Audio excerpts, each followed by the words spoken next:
Let's jump right into this explainer. Today, we're unpacking a pretty difficult but incredibly important piece of history. We'll be exploring the complex relationship between the Canadian government and First Nations peoples back in the 1880s. To really grasp the history of this land, we have to look closely at the promises the government made, how those promises were broken, and how people naturally reacted. To make this history super easy to follow, we're going to walk through 6 clear steps. First, treaties and broken promises. Then, the plan to unite. Third, starvation as a weapon. Fourth, the changing police force. Fifth, violence and desperation. And finally, the unfair ending. Okay, let's start with step 1, treaties and broken promises. So the absolutely crucial word you need to know here is treaty. A treaty is simply a formal agreement, right? It sets the rules for both sides. At the time, the Canadian government really wanted land for new settlers, so they asked First Nations to sign treaties. The First Nations agreed to move to smaller, specific areas called reserves, and in exchange, the government promised to provide them with certain things. To give you an idea, in 1876, both sides signed an agreement known as Treaty 6. The government made some very clear promises here. They promised land and farming tools, along with money, schools, and hunting supplies. And, absolutely crucially, leaders like Chief Poundmaker made sure the government also promised food and medical care in case of starvation. Those were the agreed-upon rules. But, as you might guess, not everyone trusted the government to actually keep their word. Enter Chief Big Bear. He was a highly respected peaceful Cree leader. He read through these treaties and flat-out refused to sign them. He just didn't believe the government would actually protect First Nations land from the incoming rush of settlers. He actually used a brilliant metaphor, a word picture, to explain his fears. He compared the treaty to a fox trap. He essentially said, to catch a fox, you scatter pieces of meat on the ground as a trick. That meat is the bait. Big Bear believed the government's promises were just bait. If First Nations took that bait and moved to the reserves, the trap would snap shut, and they would lose their freedom completely. He wanted honest talks, no tricks. Which brings us to step 2, the plan to unite. Because of this deep distrust, leaders like Chief Big Bear and Chief Little Pine wanted to find a way to force the government to keep its promises. But, one small reserve couldn't do it alone.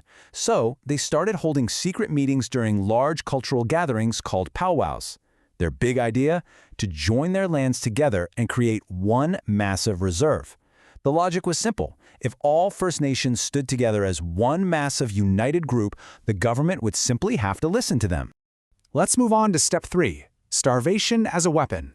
First, we really need to understand what a famine is. A famine is an extreme, highly dangerous shortage of food. Now, around this time, the buffalo had almost completely disappeared from the plains. Since buffalo were the main source of food for First Nations there, this led to a terrible famine. People were literally starving. Now here's where the government created a situation of impossible math. They introduced a really strict policy: no work, no food. They told the First Nations, if you don't farm your land, you don't get food rations.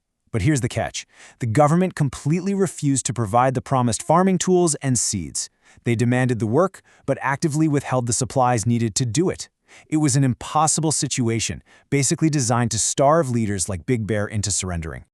That leads us into step 4, the changing police force. Now, early on, the Northwest Mounted Police actually had a fairly trusting relationship with First Nations communities. In the very beginning, police officers shared food with starving people and protected them from violent, unfair traders. It was a friendly, cooperative dynamic. But then, the government changed the rules of the game. They introduced something called the pass system. This was a completely illegal government rule. It forced First Nations people to get a written pass from a government agent just to leave their reserve.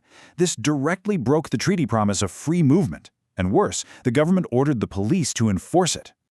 Even the police officers knew this was totally wrong. We actually have a historical record of an unnamed officer warning that making an arrest for leaving a reserve would be an illegal arrest. He knew that if the police started forcing this rule, it would completely destroy the peace and trust they had worked so hard to build. And all that tension boils over in step 5, violence and desperation. Things unraveled extremely fast in the spring of 1885. In March, Chief Poundmaker traveled looking for food. In April, violence broke out at Frog Lake, and by May, the government and First Nations were in a full-blown battle. Let's break these events down.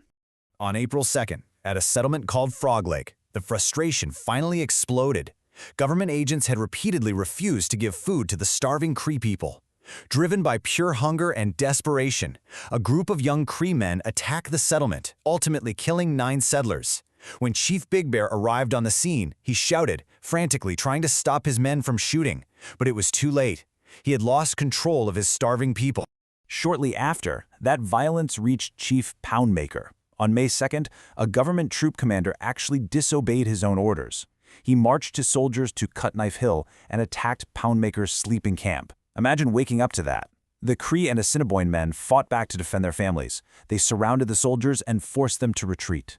And once again, a peaceful chief, Poundmaker this time, had to step in and physically stop his men from chasing down the fleeing soldiers. Which brings us to our final step, the unfair ending. After the violence of 1885 finally ended, Chief Big Bear and Chief Poundmaker didn't run away. They voluntarily surrendered to the police. They just wanted to find a peaceful, fair solution. But the government wasn't looking for peace. They were looking for someone to blame. They blamed these 2 peaceful chiefs for all of the battles.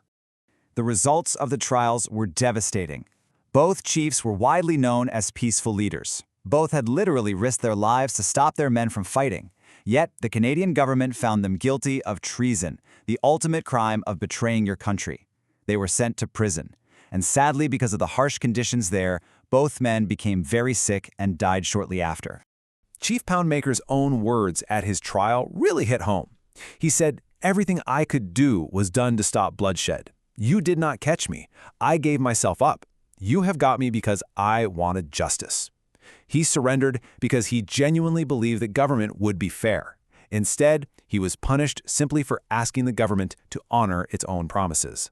This isn't just history that lives in the past. It shows us exactly how rules are made and how easily they're broken. So it leaves us with this final, powerful question. After breaking promises and starving the First Nations, did the government truly serve justice at these trials? Or did they just use the violence as a convenient excuse to get rid of peaceful leaders who demanded their treaty rights? Thanks for hanging out with me for this explainer. Keep asking those big questions and keep learning.